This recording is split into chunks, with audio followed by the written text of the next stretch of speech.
하나님의 말씀은 시편 126편 5절 6절 말씀을 다같이 합독합니다.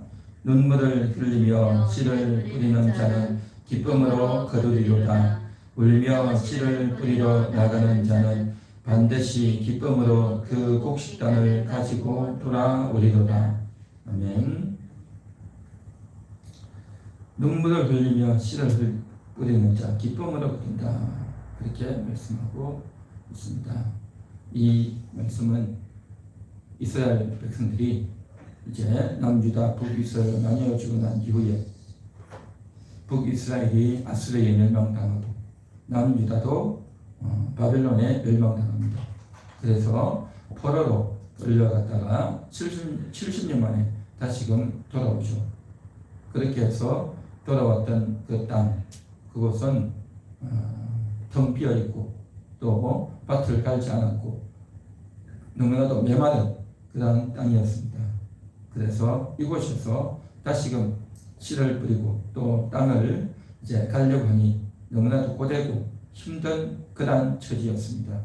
뿐만 아니라 그곳에는 이제 다른 나라 사람들이 들어가 가지고 자기 땅처럼 자기 나라인 것처럼 자기 지역인 것처럼 그렇게 하고 있기 때문에 그 사람들을 쫓아내기고 또 이제 가끔씩 와서 뺏어가기도 하고 사람을 괴롭히는 그런 일들도 있었단 말이죠. 그래서 저들이 땅을 새롭게 개간해야 되는 그런 고통들 또 이제 사람들이 와서 약탈하고 탈취하는 그러한 상황들 또 나라가 아직 독립되지 않아서 완성되지 않아서 나라도 없는 그런 상태였죠. 그럼에도 불구하고 저들이 눈물을 흘리며 씨를 뿌리는 그러한 처지였고 그 씨를 뿌리지만 기쁨으로 거두게 될 것이다 라고 하는 그러한 믿음의 고백이 오늘 시편 126편의 말씀인 줄 믿습니다. 그래서 눈물을 흘린다는 것은 단순히 땅만이 아니라 주변의 여러 가지 여건들 또 나라가 독립되지 못한 그러한 여러 가지 상황들 많이 있지만 그럼에도 불구하고 울면서 씨를 뿌리러 나가지만 반드시 기쁨으로 그 곡식단을 가지고 돌아올 것이다 라고 하는 그러한 믿음의 선언이 오늘 시편 126편의 고백인 것입니다. 그렇습니다. 누군가는 씨를 뿌려야 되고 그 씨가 뿌려져서 때가 되면 열매가 맺히게 되는 것이죠. 이것은 농사뿐만 아니라 모든 일이 모든 인생의 원리가 그런 것이죠. 우리는 여태까지 나라에 대해서 계속 살펴보고 있습니다. 대한민국 대 하나님의 나라. 오늘은 20번째로 새 나라의 씨앗이라고 하는 제목으로 이제 이 주제를 상고해 보기를 원합니다. 조선이라고 하는 나라는 이제 마지막에 한 몇 년 동안 대한제국이다 라고 해서 고종이 그렇게 했지만 결국 멸망당하고 말았죠. 이 나라는 조선이라고 하는 나라는 왕이 다스리는 나라였습니다. 왕이 그리고 대신들이 그리고 전 인구의 한 5%나 7% 정도 되는 양반들이 다스리는 나라였습니다. 그래서 사농공상을 정해놓고 신분을 정해놓고 그 신분에 의해서 살아가도록 그래서 그 양반들만 어릴 때부터 공부하고 또 그 양반들이 이제 과거에 합격하고 또 그 양반들이 이제 출세해서 한양으로 들어가고 아니면 이제 자신의 고향에서 공부를 좀 한 그런 사람들이 관계로 정계로 진출하지 못하면 자기 동네에서 사람들을 가르치고 하는 그러한 역할들을 했던 나라, 양반들에 의해서 다스려지는 그런 나라였죠. 이 조선이라고 하는 나라는 결국 그렇게 되어지다가 유학을 숭상하는 철학적인 그러한 사상에 의해서 움직이는 그런 나라였지만 결국에는 나라를 지키지 못하는 국방이 허실한 그래서 다른 나라들이 침공해 올 때 그 국방을 국방력이 부족해서 결국 무너지고 말았죠. 그 국방이 부족했지만 뿐만 아니라 이제 유교라고 하는 그 사상 자체가 다른 나라의 사상과 문화를 전혀 받아들이기 싫어하는 그러한 정신들이 있었죠. 그래서 결국에는 중국을 그렇게 신봉하고 그렇게 살았지만, 그래서 마지막에 청나라를 그렇게 의지했고, 그리고 청나라가 망하고 나니까 이제는 청나라보다 더 센 나라 러시아에게 의지하려고 했지만, 그 청나라도 러시아도 조선이라는 나라를 진정 위해주고 지켜주는 나라는 아니었다는 거죠. 그에 비해서 일본은 들어와서 새롭게 나라가 바뀌어져야 된다. 일본도 나라가 바뀌어지지 않았느냐? 일본도 개화를 하고 이제 새로운 사상과 문물을 받아들이지 않았느냐? 너희 조선도 그렇게 해라 라고 끊임없이 했지만 조선은 그렇게 하지를 못했죠. 그래서 친중 일본 사람들의 그런 사상을 받아들이지도 못했고, 또 미국에서 오는 그 사람들의 지원과 사상을 받아들이지도 못했고, 아무래도 여태까지 해왔던 친중 하는 그런 사상으로 계속 갔죠. 결국 그렇게 가다가 망하고 말았습니다. 그렇게 망하고 그 나라를 누가 했냐? 일본이 삼킨 거죠. 일본에 의해서 외교권이 뺏기고 주권이 뺏겼죠. 1905년에 을사보호조약, 1910년에 한일합방이 완전히 되어서 일본이 통치하는 그런 나라가 되어버렸다라는 거죠. 자, 그렇게 되면서 조선이라고 하는 나라는 대한제국은 완전히 망해버렸죠.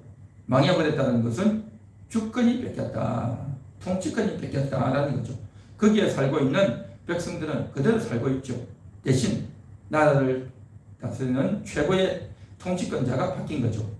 왕이 쫓겨나고 대신들이 다 물러나고 이제는 일본이 와서 나라를 통치하는 그러한 시대가 되었던 거죠. 그러면서 이제 뿌려졌던 1880년, 70년부터 들어왔던 그 복음, 그 기독교의 복음이 이제 뿌려졌고, 그래서 각 교회가 세워졌고, 그 교회를 중심으로 그때 당시는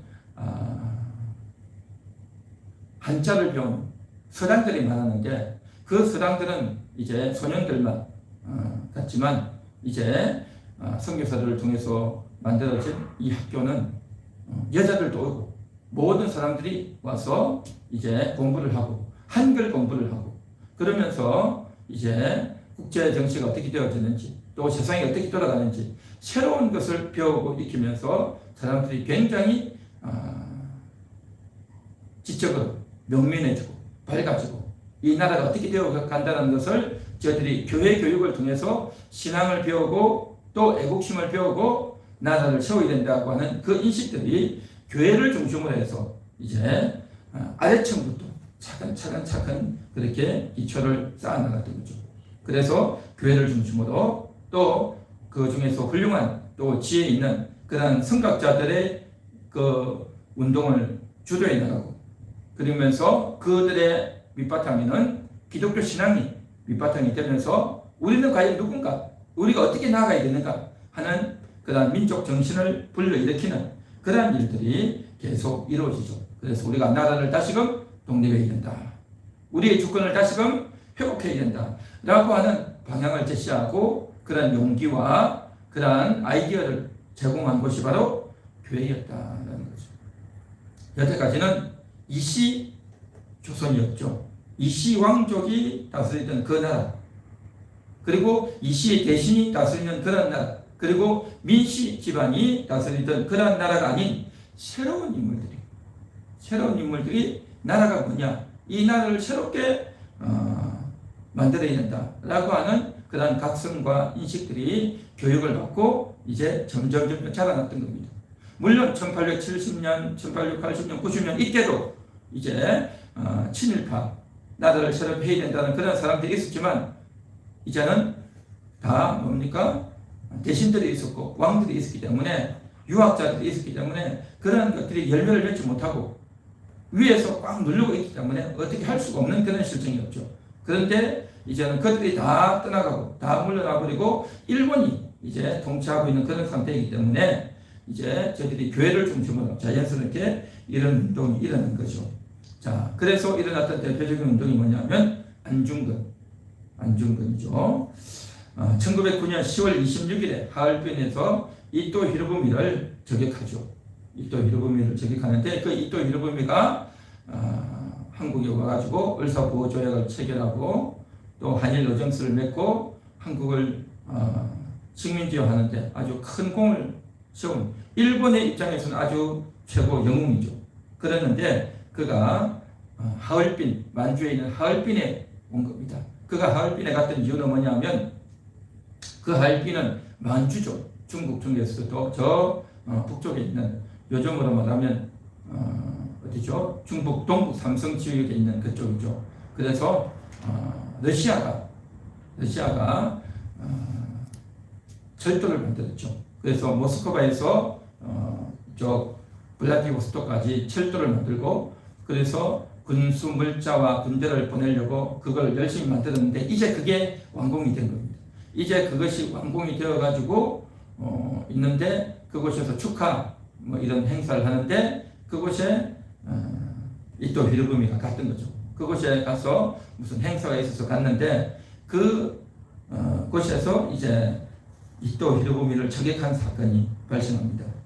이 안중근은 1879년에 태어나죠. 그래서 고종 16년에 황해도 해주에서 태어났는데 그의 아버지가 그 갑신정변에 연루가 되어 있었어요. 연루가 되어 있어가지고 이제 갑신정변이 실패로 끝나는 바람에 도망을 갔죠. 그래서 해주에서 못 살고 신천이라고 하는 곳에 가서 그곳에서 은둔 생활을 했는데 이 안중근은 원래 어릴 때 이름이 뭐냐면 안응칠이에요. 안응칠인데 어릴 때부터 굉장히 의협심이 있고 또 싸움도 잘하고 또 몸도 건강하고 또 이제 새들을 또 짐승들을 사냥할 때 아주 그냥 명사수였다고 합니다. 그래서 그랬던 이 안중근이 이제 을사보호조약이 체결되고 나라가 이제 위태로운 이런 걸 보면서 분노하죠. 그래서 적개심을 가지고 26세 때에 이제 을사보호조약이 체결이 되어졌는데 이 나라를 회복해야 되겠다 라고 했지만 그런 마음 피는 끓었지만 어떻게 할 방법이 없었죠. 그러다가 중국으로 가서 상해에 있는데 그곳에서 프랑스 신부 르각이라는 사람을 만났는데 그곳에서 아마 신앙을 접했던 것 같아요. 그래서 이제 나라를 회복하려면 혼자서 그렇게 힘을 써서 되는 것이 아니라 많은 사람들이 힘을 모아야 된다. 교육해야 된다. 라는 이야기를 듣고 국민들을 계몽해야 된다. 계몽운동해야 된다라는 것을 생각을 하고 다시 이제 자기 고향 항해도로 돌아와서 이런 활동을 하는 겁니다. 그래서 항해도에서 활동하고 만주에서도 활동하고 여러 곳을 다니면서 활동을 했는데 그러던 중에 이제 이토 히로부미가 하얼빈에 온다라는 것을 신문 기사에 난 걸 보고 이제 그것을 찾아가죠. 미리 찾아가서 준비하고 그때 당시는 아마 그 경비가 상호하지가 않았던 것 같아요. 그때가 1909년이었는데 한일 합방 되기 전이죠.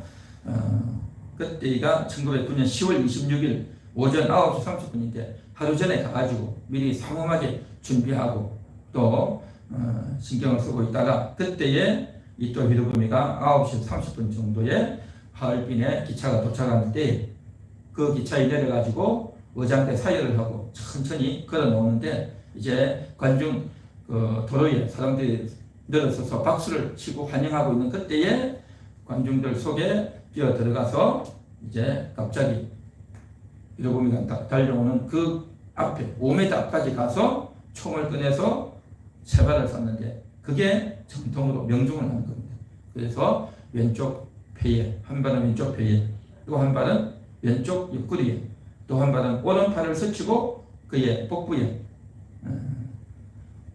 정확하게 가격이 되어지고 그 자리에서 히로부미가 쓰러지죠. 그래서 병원으로 옮겼지만 과다 출혈을 인해 가지고 사망하는 69세의 이토 히로부미가 죽죠. 그래서 그 사건 이후로 이제 그곳에서 바로 체포가 됩니다. 안중근은 체포가 되어지고 그러면서도 이제 법정에 나가가지고도 이런 말을 했다고 합니다. 이토는 죽을 죄를 지었다. 그리고 나는 하늘을 대신해서 내가 그 죄를 갚는 그 일을 내가 집행한 것이다. 나는 목숨에 연연하지 않는다. 라고 하면서 과감하게 그렇게 이야기하죠. 그리고 결국 1910년 2월 14일에 사형원투가 떨어지고 그 소식이 고향에 있는 어머니에게 와가지고 그 어머니가 조 마리아 여사라고 하는데 그 어머니가 아들에 대해서 이렇게 말을 했다고 하죠. 옳은 일을 하고 받은 형이니 비겁하게 삶을 구하지 말고 대의에 따라 죽는 것이 어미에 대한 효도이다. 그렇게 말을 했다고 하죠. 그래서 이 안중근과 또 안중근이 다니던 그 교회 또 그 어머니가 다니던 교회에서 아주 간절히 기도하고 또 안타까워서 눈물을 흘릴 때마다 용감하게 우리 아들이 장하다라고 하면서 결코 살려달라고 목숨을 구걸하지 말라라고 말을 하면서 이제 천당의 소리가 만나자라는 말을 그 어머니가 했다고 하죠. 그리고 안중근은 그곳에서 자서전, 안응칠 자서전, 안응칠이 어릴 때 이름 같아요. 자서전을 남기고 사형은 또 받고 나서 40일 만에 집행이 되었다고 합니다. 그래서 한 수분 동안 마지막 사형 집행되기 전 간절히 기도하고 그곳에서 집행이 되어서 죽었죠. 자, 이러한 일들이 벌어졌는데 이것들이 다 뭐냐? 믿음의 사람들을 통해서 이루어졌다는 겁니다. 정말 나라를 세워야 되고 또 이 나라를 회복해야 된다고 하는 그러한 운동들이 쭉 이어지는 거죠. 그리고 나서 이제 대표적인 것이 뭐냐면 1919년에 있었던 3.1 독립운동입니다. 그 3.1 독립운동이 일어나게 됐던 계기는 뭐냐면 미국의 대통령이었던 윌슨이 민족 자결주의라고 하는 것을 주장을 했습니다. 이게 뭐냐면 자기 민족의 운명은 그 민족 스스로의 의지에 의해서 진행되어져야 된다는 것입니다. 그때 당시 조선뿐만 아니라 다른 나라들도 식민지 치하에 있는 나라들이 많았어요. 아프리카, 아시아 또 많은 나라들이 강대국에 의해서 식민 통치에 있는 나라들이 많았어요. 그러면서 그러한 것들을 보면서 강대국이 큰 나라가 작은 나라를 도와주는 것이 아니라 그 작은 나라가 독립하고자 하는 의지가 있어야 된다. 스스로가 스스로를 지키고 일어나려고 하는 그런 의지가 있어야 된다.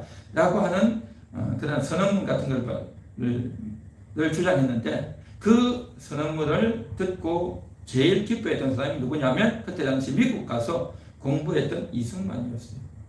그 이승만이 이제 조금 후에도 이야기하겠지만 미국에서 공부할 때 그 하버드 대의 대학 교수가 윌슨이었어요. 윌슨.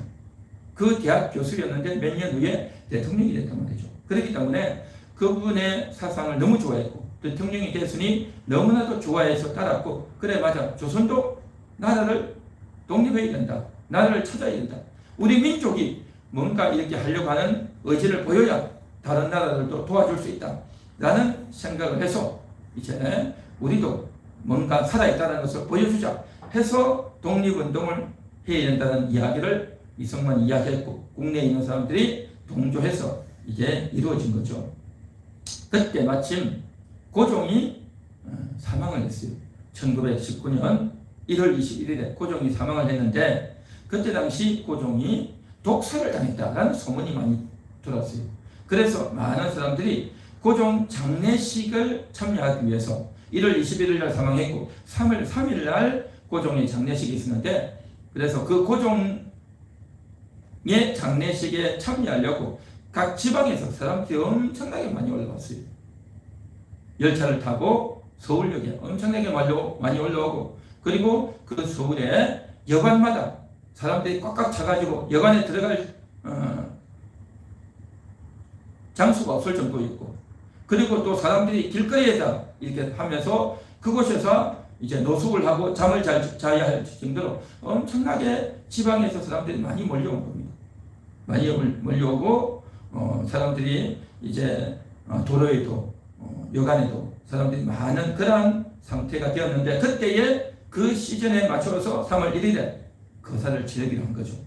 3월 2일은 주일이라서 안 되고 3월 1일을 하기로 한 겁니다. 그래서 그때 당시 기독교인들이 대다수였기 때문에 주일을 피하고 3월 1일 토요일 날 하기로 한 거죠. 그래서 파고다 공원, 탑골 공원이죠. 그 파고다 공원에서 그리고 태화관에서 두 군데에서 동시에 독립선언문을 낭독하고 만세운동을 펼쳤던 거죠. 자, 그때에 중요한 것은 뭐냐면 우리나라가 독립해야 된다. 일본에서 독립해야 된다. 라고 하면서 고종이 죽었으니까 고종의 아들 순종을 다시 세워야 된다. 이씨 왕가에 누군가를 데려와서 이 나라를 조선을 다시 세워야 된다. 라고 말을 한 사람이 한 명도 없었다는 거예요. 나라를 새롭게 만들었고 세워야 된다는 건 맞지만 조선이라고 하는 나라를 세워서는 안 된다는 거였어요. 다시 왕을 세운다. 그건 있을 수 없다는 겁니다. 이게 중요한 요점이었어요. 중요한 요점. 왕이 다스리는 나라가 아니라 우리는 공화정을 해야 된다. 일반 사람들이 민이 다스리는 민주주의를 해야 된다. 라는 인식이 있었단 말이죠. 그래서 친일 개화파들이 주장했던 것도 그거였고, 친미 또 개화파들이 주장했던 것도 그거고, 또 이승만이 주장했던 것도 그거고, 그때 당시 교회를 중심으로 교육을 받고 배웠던 사람들의 교육받은 내용도, 그 다음에 친일파들의 받았던 내용들도 다 그거였던 겁니다. 그렇기 때문에 독립운동을 해도 나라를 새롭게 세우면 일본이 물러가면 이제 왕정이 아니라 새로운 공화정의 나라를 세워야 된다라고 했던 것이 바로 3.1 독립운동이다라는 겁니다.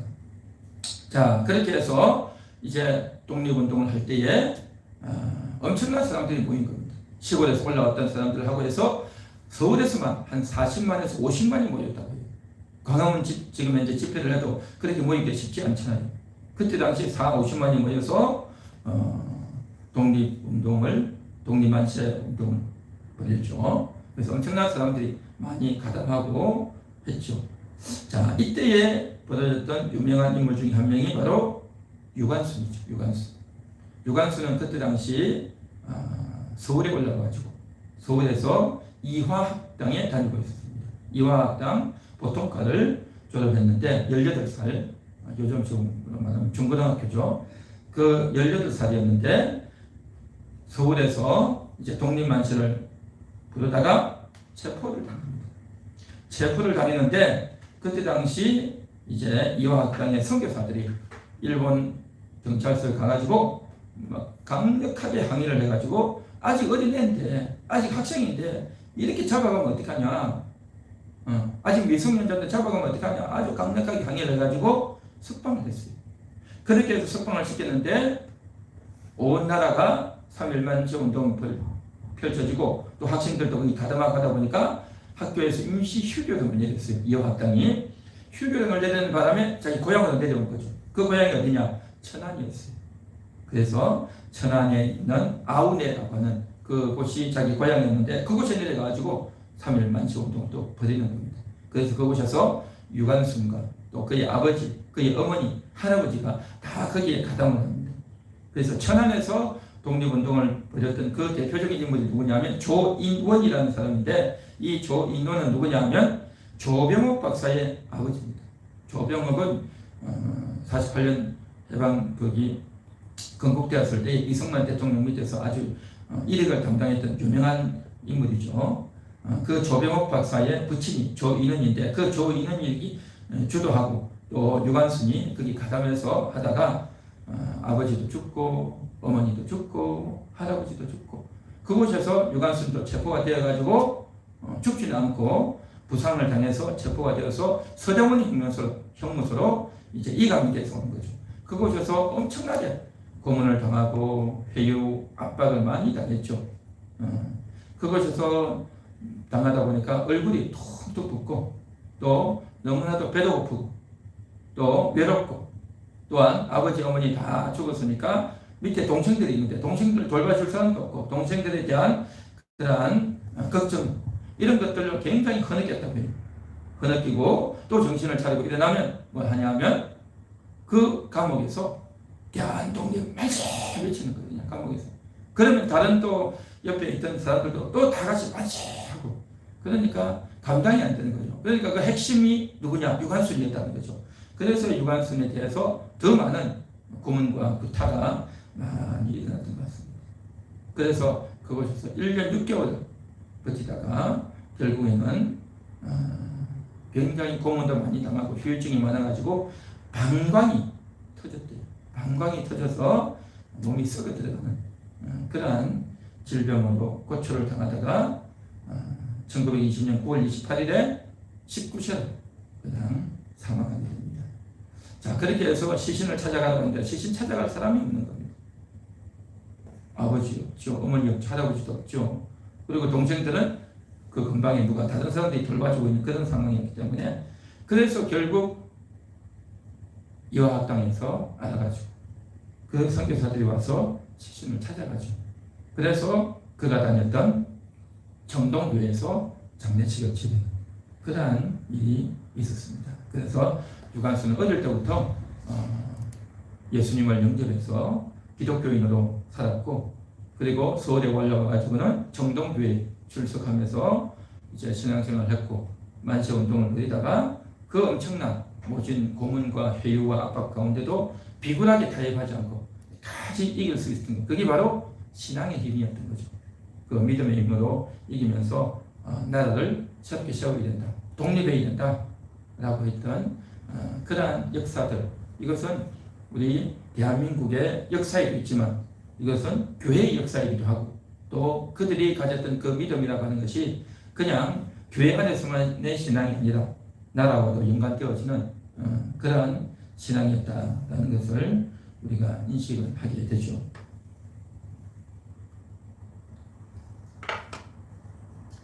그 다음에 1919년이지만 조금 이전으로 돌아가면 어떤 일이 벌어지냐면 105인 사건이라는 게 있습니다. 105인 사건이 뭐냐면 그걸 설명하기 전에 이승만이라는 인물을 잠깐 소개하려고 합니다. 이승만은 배제학당에서 공부를 했습니다. 배제학당에서 공부하는 동안 예수는 안 믿었어요. 영어 공부하려고 거기 가가지고 공부를 했다가 이제 그곳에서 나라가 왕이 다스리는 나라가 아니라 민주주의, 공화정 해야 된다. 라는 그러한 운동을 벌이고 독립운동을 이렇게 쭉 하다가 체포가 되죠. 체포가 돼가지고 감옥에 있는데 그 감옥에서 죽도록 고생하고 매를 맞고 하다가 그곳에서 예수님을 영접하게 됩니다.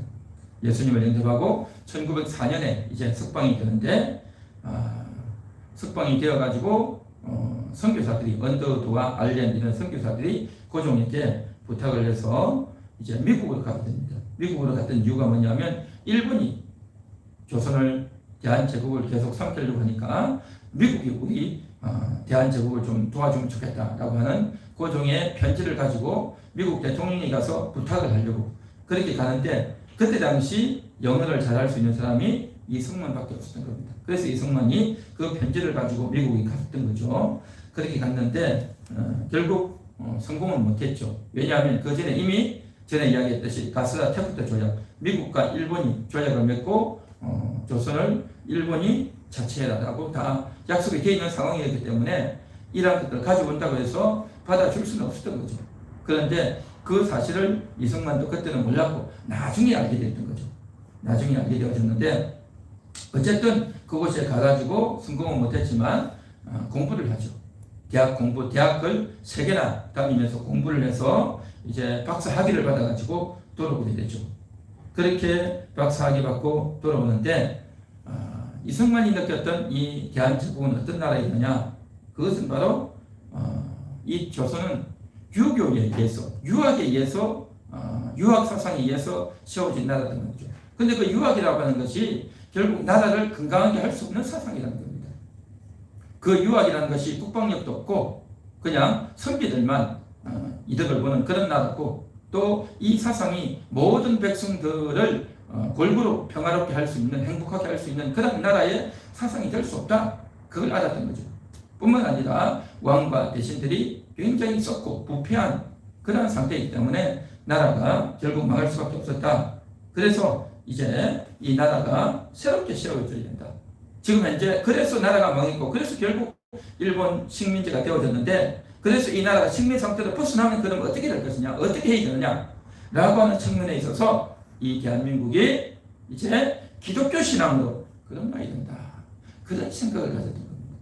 그래서 온 나라가 기독교 신앙으로 변화되어져서 나라를 새롭게 세워야 된다, 새 나라를 세워야 된다, 왕이 다스리는 나라가 아니라 공화정의 나라가 되어야 된다 라고 하는 생각을 가지고 교육을 하려고, 교육하고 또 교회 사역을 하고 선교하고 그런 일을 하려고 애를 많이 썼던 겁니다. 그런데 이게 쉽지는 않았죠. 이때 당시 어떤 일이 벌어지냐면 105인 사건이라는 게 벌어집니다. 105인 사건이 뭐냐면 이제 도산 안창호 선생이 세운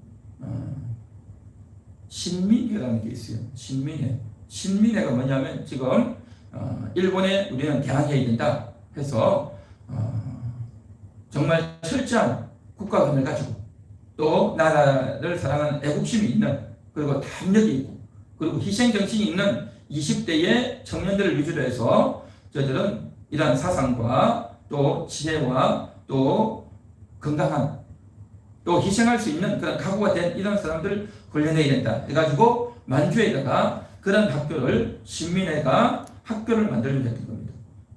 자, 그런 학교를 만들려고 하니까 이제 돈이 필요하겠죠. 그래서 이제 유지들을 찾아가지고 돈을 좀 모으려고 했던 유명한 사람이 누구냐면 도선 안창호의 친척이었던 안명근이라는 사람이었어요. 이 안명근이 이제 독립장금을 모으려고 이 고향에서 이렇게 다니는데 그만 그 주변의 사람들이 신고를 해버렸어요. 민병찬이라는 사람이 일본 헌병에 신고를 해가지고 체포가 되어버렸어요. 안명근이 체포가 되면서 이제 그 안명근을 취조하고 압박을 해가지고 아주 누명을 뒤집어 씌운 거죠. 일본의 데라우치 총독 암살하려고 했다 하고 뒤집어 씌운 거죠. 그러면서 그때 당시 이제 항일운동을 했던 중요한 거점이 교회였던 거죠. 그래서 교회를 중심으로 이렇게 했는데 이 안명근이 체포가 되면서 신민회라고 하는 조직이 발각이 되어버린 겁니다. 발각이 되면서 이제 민족 지도자였던 700명이 또 같이 근거가 되는 그런 끔찍한 일이 벌어집니다. 끔찍한 일이 벌어지죠. 자, 그러면서 그때 당시 안명근 사건뿐만 아니라 어떤 일이 벌어졌냐면 그 장인환이라고 하는 사람이 스티븐슨을 암살하는 사건이 있었어요. 한국 사람인데 스티븐슨 이 완전 친일파였죠. 그래서 이 사람이 일본도 갔다 오고 미국도 갔다 오고 했는데 이제 그 사람을 장인환이라고 하는 사람이 암살을 했어요. 그리고 아까도 이야기했듯이 안중근이 이등건문 이토 히로부미를 피격했죠. 피격했고 또 어떤 일이 벌어졌냐면 이완용, 을사오적이었던 이완용을 살려둘 수 없다 해가지고 이재명이라는 사람이 이완용을 피격을 했어요. 그런데 성공하지는 못했고 굉장히 부상을 많이 입혔던 그런 사건이 벌어졌는데 장인환의 스티븐슨 암살 사건, 안중근의 이토 히로부미 살해 사건, 이재명의 이완용 피격 사건 이런 일이 벌어졌단 말이죠.